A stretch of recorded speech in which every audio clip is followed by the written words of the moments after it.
For years, there have been reports that people have found a way to make a motor run on water. And for years, there have been conspiracy theories about how these backyard inventors have been paid off or even murdered. None of the conspiracies has ever been proven. And as far as the scientific community is concerned, no one has created a water engine. But now an Auckland man claims he's done it, turned H2O into fuel. So we sent Sarah Hall to investigate. It looks like a normal motorbike cruising at 100 k's in the far north. But there's one crucial difference. This bike is apparently running on water. Water that's been modified according to a secret formula by an Auckland inventor, Steve Ryan. Is it the holy grail of fuel research? I would say that the person that can find out how water can harness the amount of energy that it has, yes, have cracked something. And it's an Auckland boy with no background in science. Yeah, I'd say so. It's a hell of a claim. If it's true, it changes the world. It'll be cleaner, greener, safer. Our reliance on fossil fuels will disappear. Put simply, water is H2O, a mixture of hydrogen and oxygen. The big car manufacturers are already working hard to develop cars to run on hydrogen. They're extracting it from water and storing it in a fuel cell. It will power a motor, but so far it's been expensive and inefficient. What Steve claims to have done is keep the hydrogen in the water and use it to power an ordinary engine. Put simply, what is it? What we've done is actually entrained the hydrogen in the water to make it fire. And you're saying, to your knowledge, that's never been achieved before? No. We are taken to an Auckland warehouse to check out Steve's water fuel. And basically what we've got is just an internal combustion engine. It was a Suzuki motorcycle. It's a 350cc engine, carburetor, fuel tank, fuel. Okay, so it looks like water. It is. It's a water-based fuel. What we're doing is just tipping some in here. Yep. Yep. And what we're going to do is put a lid on there. Right, so that's for me to hold. That's for you to hold, please. Because we're going to test this later on. And I'm going to just tip it in here, which is a fuel tank. And then what we'll do, I'm just going to get you to stand back for a moment. And then what we're going to do is stand back a bit and we'll crank this up.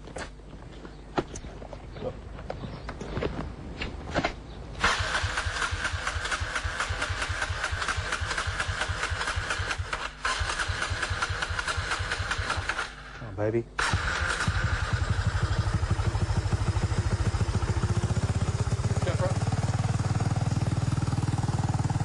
Ride it around, be nice to it.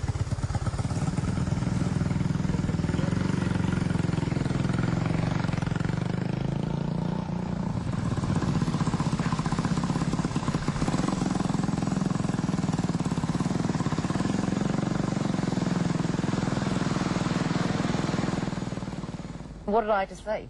You saw a bike running on water, on a water-based fuel. People would say that you're joking. Yeah. It can't happen. They're entitled to their opinion. And that's it. At the end of the day, it doesn't matter what someone says, it's happening.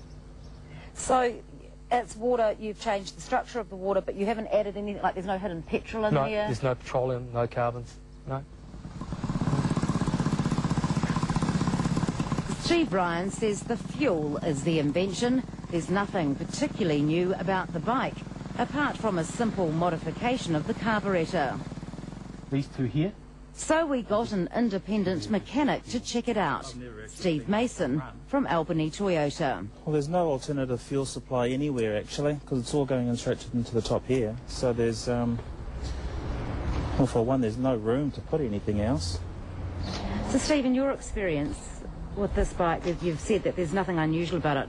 What would you say if we said that he's putting basically water in here? Well, without seeing it, I wouldn't believe it for a start.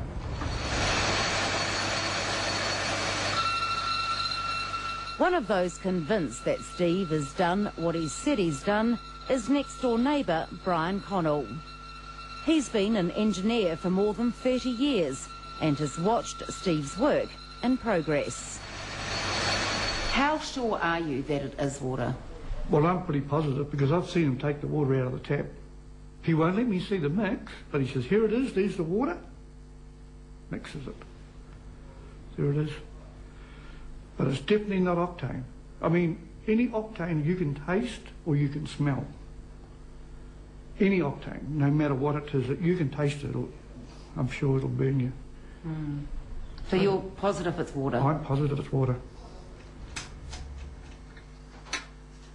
Steve Ryan gave up his job in finance to become a full-time inventor.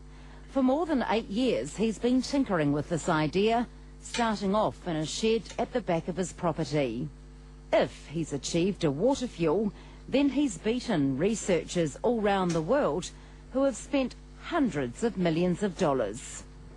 How can you have done it when physicists, scientists with billions of dollars worth of funding can't do it? It's quite simple. If, for example, I was to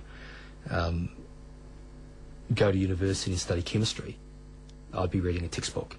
So I would know what I can and can't do.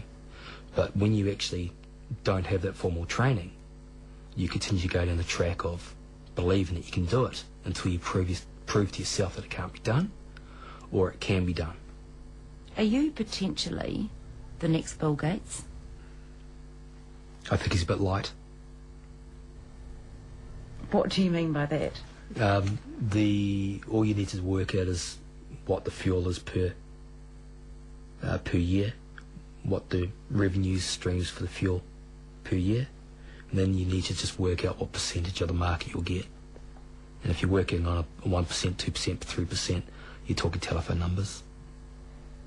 So potentially you could make billions and billions of dollars off this technology. Quite possibly. Very good.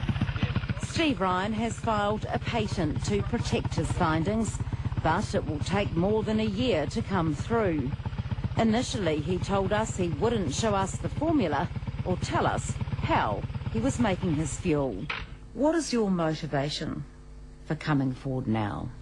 For protection, because I believe that the further I go down the track of developing this and filing the patent and having the patent being disclosed to the world, I will have a lot of people come out of the woodwork, organisations, governments, that will want to play.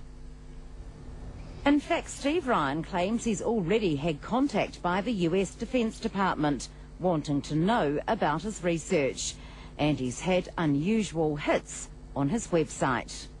I have a risk management team that look after me, and they put in protocols in place. I don't have a vehicle that I drive. I have vehicles that I use. It's all very James Bond, isn't it? It has to be. People will say this guy is just a nutter. No, I'm probably eccentric. And quite a few people call me quite loose, but the proof's already been put in. Yep, right in. Okay, and then what I'm going to do... So is Steve Ryan's fuel one that could change the world? Or is he carrying out some sort of elaborate hoax? He wouldn't be the first. Others have claimed the same thing and sucked in investors. Later their claims have turned out to be fantasy. To convince us he's on the level, Steve Ryan set up a test. He put a lighter to his fuel to show that it isn't petrol or anything similar. And sure enough, when the flame hits the fuel, it simply goes out. But so what? It was time to bring in some experts. First up, Dr. Robert Rain, a fuel emissions expert from Auckland University. People have talked about water as a fuel for hundreds of years now. To your knowledge, has anyone ever done it? To my knowledge, no. So why does the flame go out when it comes in contact with Steve's liquid? Does that